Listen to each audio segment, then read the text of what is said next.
This is a little, my child had a cousin, and she wasn't close to the cousin. She barely knew her cousin, but my daughter was really impacted by what had happened. This was an adopted cousin. She had met a boy, and it ended up being a very violent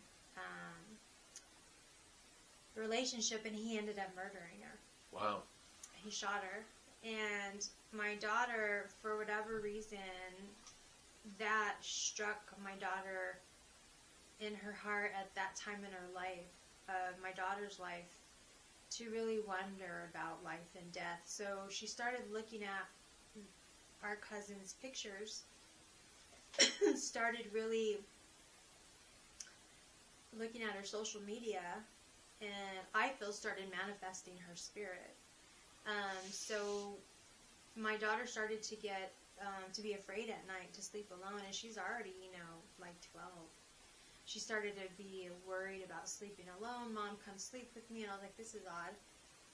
Anyway, one day we had a cat named Paws. We still have Paws the cat, who happens to be on hospice. He's still around. And and Paws was younger, because my daughter's now 25 anyway. So we were laying there. My daughter didn't want to be alone, and we were laying there on the bed together watching a movie. And my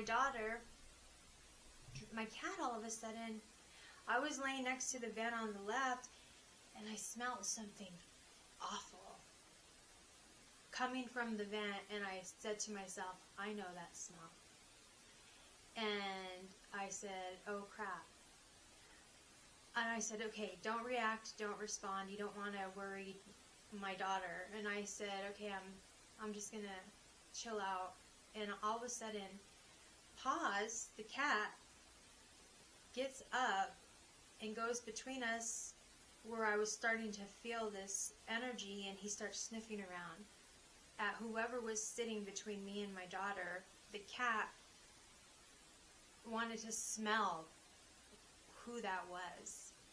And I literally never said anything to my daughter about that experience until later, 6 months later, because I didn't want to freak her out.